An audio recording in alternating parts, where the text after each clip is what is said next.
টাকা পয়সা বা ধন সম্পদে বরকত পাওয়ার 5টা টিপস বা আমল নিয়ে আজকের ভিডিওতে কথা হবে ইনশাআল্লাহ।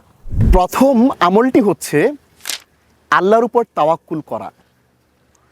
রাসূলুল্লাহ সাল্লাল্লাহু আলাইহি ওয়াসাল্লাম একটি হাদিসের মধ্যে বলছেন, আন উমর রাদিয়াল্লাহু আনহু قال سمعت رسول الله صلى الله عليه وسلم يقول لو أنكم تتوكلون على الله حق توكله لرزقكم كما يرزق الطير تغدو خماصا وتروح بطانا। যে তোমরা যদি সত্যিকার অর্থে আল্লাহর উপর ভরসা করতে, আল্লাহর উপর তাওয়াক্কুল করতে, তাহলে তোমাদের রিজিকটা আল্লাহ এমনভাবে দিত। আল্লাহ একটা এক্সাম্পল দেওয়া হচ্ছে হাদিসের মধ্যে, যে এমন একটা এক্সাম্পল দিচ্ছেন যে পাখিরা যেমন খালি পেটে সকালবেলা ঘর থেকে বেরিয়ে সন্ধ্যায় ভরপেট হয়ে ঘরে ফিরে, তাদের কোনো চাকরি নাই, তাদের কোনো ডিগ্রি নাই। তাহলে এই এক্সাম্পলটা দিয়ে মূলত হাদিসের মাধ্যমে আমাদেরকে বোঝানো হচ্ছে আমরা রিজিকের ক্ষেত্রে, টাকা পয়সা ইনকাম করার ক্ষেত্রে সর্বপ্রথম যে কথাটি আমাদের মাথায় রাখতে হবে সেটি হচ্ছে আল্লাহর উপর ভরসা করা, আল্লাহর উপর তাওয়াক্কুল। আমি চাকরি করছি, আমি অফিস করছি, ব্যবসা করছি, হোয়াট এভার আই ডু, আমার সব কিছুর প্রথমে থাকবে আমি আল্লাহর উপর ভরসা করে আমি আমার পরিবার, আমার সমাজ এবং রাষ্ট্রকে সুন্দর করার জন্য আমি অর্থ উপার্জন করছি। American journal of health promotion বলছে যে আপনি যখন তাওয়াক্কুল করবেন, আপনার ভেতরে একটা অপটিমিজম থাকবে এবং এই তাওয়াক্কুল নিয়ে যখন আপনি টাকা পয়সা ইনকাম করবেন, টাকা পয়সা আপনি রুজি রোজগার করবেন, তখন এইটার মধ্যে একটা মেন্টাল ওয়েলবিং, একটা মানসিক সুস্বাস্থ্য চলে আসবে এবং এর মাধ্যমে আপনার সম্পত্তি উত্তরোত্তর বৃদ্ধি পাবে।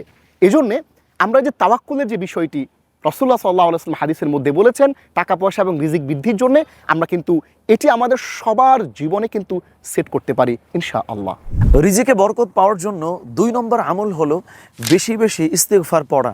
হাদিসের মধ্যে এসছে, আবু দাউদে রাসূল করিম সাল্লাল্লাহু আলাইহি ওয়াসাল্লাম বলেছেন যে যার ইস্তিগফারের অভ্যাস হয়ে যায়, ওয়ারাযাকাহু মিন হাইথু লা ইয়াহতাসিবু, হাদিসের শেষ অংশে এটা বলা হয়েছে যে আল্লাহ সুবহানাহু ওয়া তাআলা তাকে এমন দিক থেকে রিজিক দান করেন, ধন সম্পদে এমন বরকত দান করেন যে সে নিজেও টের পায় না। তার মানে হচ্ছে আমরা যদি ব্যক্তি জীবনেও লক্ষ্য করি, যদি আমরা ভুল স্বীকার করি, যদি আত্মসমালোচনা করি, যেটাকে সহজ ভাষায় ইস্তিগফার বলা হয়, এই চর্চা যেই মানুষ করে ব্যক্তি হিসেবে, সেই মানুষ কিন্তু চরিত্রে, ব্যবহারে সব দিক থেকে আসলে ভালো হয়ে যায়। আর বিষয়টা হচ্ছে যেই মানুষ ব্যক্তি হিসেবে ভালো, তার কিন্তু আয়, রুজি, বরকত এগুলো আল্লাহ সুবহানাহু ওয়া তাআলা আসলে বাড়িয়ে দেন। 3 নম্বর আমল হচ্ছে সাদাকা করা। আপনার রিজিকে বৃদ্ধি এবং টাকা পয়সার বরকত পাওয়ার জন্যে আমাদের 3 নম্বর আমলটি হতে পারে সাদাকা করা। পবিত্র কোরআনে সূরা বাকারার 261 নম্বর আয়াতের মধ্যে আল্লাহ রাব্বুল আলামিন বলছেন যে আল্লাযীনা ইউনফিকুনা ফী সাবিলিল্লাহি কামাসালি হাব্বা, যে যারা আল্লাহর রাস্তায় দান করে, সাদাকা করে, তাদের উপার্জিত পয়সা থেকে যারা আল্লাহর রাস্তায় দেয়, তাদের উদাহরণ হচ্ছে আমবাতাত সাবআ সানাবিল, যে এমন একটি শস্যের মতো, এমন একটি বীজের মতো যে বীজ থেকে উদ্গত হয়েছে 7টি শীষ, ফি কুল্লি সুম্বুলাতিন মিআতু হাব্বা, এবং প্রত্যেকটি শীষের মধ্যে আরও 100টি করে বীজ রয়েছে। তার মানে হচ্ছে আপনি whatever you spend in the way of Allah, যা কিছু আপনি আল্লাহর রাস্তায় দান করবেন, এটি একটির বদলে 700 পাচ্ছেন, 70 না কিন্তু 700। এবং আয়াতের শেষে বলা হচ্ছে ওয়াল্লাহু ইউদাইফু লিমান ইয়াশা, আপনার রিজিক থেকে যখন আপনি দান করছেন, আল্লাহ চাইলে অনেক বাড়িয়ে দিতে পারবেন। এই জন্যে আমরা অনেকেই আছি যে এই টাকাগুলোকে আমরা আঁকড়ে ধরে রাখতে চাই, আমরা আল্লাহর রাস্তায় দান করতে কুণ্ঠিত হই। এই জন্যে মনে রাখতে হবে যে যখনই আপনি আল্লাহর রাস্তায় দান করবেন, আপনার ইনকাম থেকে, আপনার রিজিক থেকে আল্লাহ কিন্তু আপনার সেই রিজিককে বৃদ্ধি করে দেবেন। এবং একেবারে প্রথম সূরা ফাতিহা, এরপরে দ্বিতীয় সূরাতে আল্লাহ রাব্বুল আলামিন সূরা বাকারায় বলছেন যে আল্লাযীনা ইউমিনুনা বিল গায়ব ওয়া ইউকিমুনাস সালাহ ওয়া মিম্মা রাযাকনাহুম ইউনফিকুন। মুত্তাকিদের পরিচয় দিতে গিয়ে আল্লাহ বলেছেন যে যারা তাদের প্রাপ্ত রিজিক থেকে খরচ করে, তারা হচ্ছে আল্লাহ ভীতি, তারা অনুসরণ করছে। তার অর্থ এইটা যে আমরা যদি আমাদের রিজিকে, টাকা পয়সায় বরকত পেতে চাই, তাহলে আমাদের টাকা পয়সা থেকে কিন্তু আল্লাহর রাস্তায় দিতে হবে এবং দরিদ্র গরিব মানুষজন যারা আছে তাদেরকে কিন্তু আমাদের হেল্প করতে হবে। এবং আধ্যাত্মিক যে বিষয়টা, স্পিরিচুয়াল বিষয়টা, যখনই আপনি মানুষকে দিবেন, আপনার মেন্টাল ওয়েলবিং, মানসিক যে সুস্বাস্থ্য, এটি ডেভেলপ হবে, এটি অনেক দূর এগিয়ে যাবে। 4 নম্বর আমল হলো বেশি বেশি সলাত আদায় করা বা নামাজ পড়া।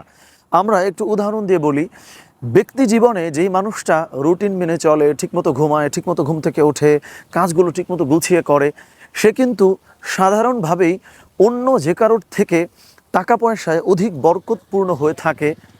এখন কোনো মানুষ যদি নিয়মিত নামাজ আদায় করে, আমরা যদি লক্ষ্য করি, তাহলে কিন্তু দেখা যায় যে তাকে অবশ্যই ভোরে উঠতে হবে, যেহেতু ফজর আছে, তাকে দ্রুত ঘুমাতে হবে, তাকে টাইম মতো রেস্ট করতে হবে। সো নামাজ আদায় করার মধ্য দিয়ে ব্যক্তি হিসেবে সে কিন্তু অনেক বেশি প্রোডাক্টিভ হচ্ছে। আর ব্যক্তি হিসেবে যে অনেক বেশি প্রোডাক্টিভ বা নিয়ম মেনে জীবন চলে, সে কিন্তু তার টাকা পয়সা বেশি কামাতেও পারে, বা যদি কমও কামায়, আল্লাহ সুবহানাহু ওয়া তাআলা তাকে কিন্তু তাতে বারাকা দান করেন। 5 নম্বর আমল হচ্ছে সচ্চরিত্র অর্জন করা। আপনি 2 নম্বরই করে, আপনি দুর্নীতি করে, অন্যায় করে টাকা পয়সা উপার্জন করবেন, আপনার এই টাকা পয়সায় কোনো বরকত হবে না। আমরা এখন যে বিষয়টি আলাপ করছি সেটি হচ্ছে খুবই গুরুত্বপূর্ণ একটি বিষয়। আপনার রিজিকে বরকত পাওয়ার জন্যে, টাকা পয়সা বৃদ্ধি পাওয়ার জন্যে আপনি সচ্চরিত্রের অধিকারী হতে হবে। রাসূলুল্লাহ সাল্লাল্লাহু আলাইহি সাল্লাম কিন্তু চমৎকার করে আমাদের জন্য বলেছেন যে খিয়ারুকুম আহাসিনুকুম আখলাকান, তোমাদের মধ্যে সমাজের সর্বশ্রেষ্ঠ ব্যক্তি হচ্ছে ওই ব্যক্তি যার আচরণ উত্তম, যে দুর্নীতি করে না, মিথ্যা বলে মানুষকে ঠকিয়ে টাকা উপার্জন করে না। এই জন্যে দেখবেন যে মানুষগুলো সত্যবাদিতার সাথে বিজনেস করে, যারা ট্রান্সপারেন্সি রক্ষা করে টাকা পয়সা উপার্জন করে, সেটা চাকরি বাকরির ক্ষেত্রেও হতে পারে, তার সততা রক্ষা করে সে তার বসকে খুশি করার জন্যে কোনো মিথ্যা না বলে, চাটুকারিতা না করে সে যদি তার কাজটা অন্তত করে যায়, তাহলে আল্লাহ তার রিজিকের মধ্যে বরকত দেন। এজন্যে মনে রাখবেন, আমরা আমাদের ব্যক্তি জীবনে অর্থনৈতিক সমৃদ্ধির জন্যে, টাকা পয়সা বৃদ্ধির জন্যে আমাদেরকে কিন্তু সচ্চরিত্র অর্জন করতে হবে এবং রাসূলুল্লাহ সাল্লাল্লাহু আলাইহি ওয়াসাল্লামের শেখানো এই পথে আমাদেরকে হাঁটতে হবে। কোরআন কিন্তু আমাদের জন্য চমৎকার করে একটা সলিউশন দিয়েছে। কোরআন বলছে, ওয়ামান ইয়াত্তাকিল্লাহা ইয়াজআল লাহু মাখরাজা, যে ব্যক্তি আল্লাহকে ভয় করে, তাকওয়া অর্জন করার চেষ্টা করে, আল্লাহ তার জন্যে পথ খুলে দেন। ওয়ারযুকহু মিন হাইসু লা ইয়াহতাসিব, এমন এমন সোর্স থেকে তার টাকা পয়সা চলে আসে সে কল্পনাও করে নাই। সুতরাং আমরা যদি এই 5টা আমল নিশ্চিত করতে পারি, নিয়মিত করতে পারি, তাহলে কিন্তু আল্লাহ সুবহানাহু ওয়া তাআলা আমাদের টাকা পয়সা এবং ধন সম্পদে অনেক বেশি বরকত দান করবেন। সুতরাং আমি নিজে বরকতপূর্ণ হওয়ার জন্য, পাশাপাশি অন্যকেও বরকতপূর্ণ করার জন্য ধন সম্পদে চাইলে আপনি ভিডিওটা শেয়ারও করতে পারেন। আল্লাহ সুবহানাহু ওয়া তাআলা আমাদের সকলকে নিয়মিত ইবাদত বন্দেগী করে দুনিয়াতে এবং আখিরাতে উত্তম জীবন পাওয়ার তৌফিক দান করুক।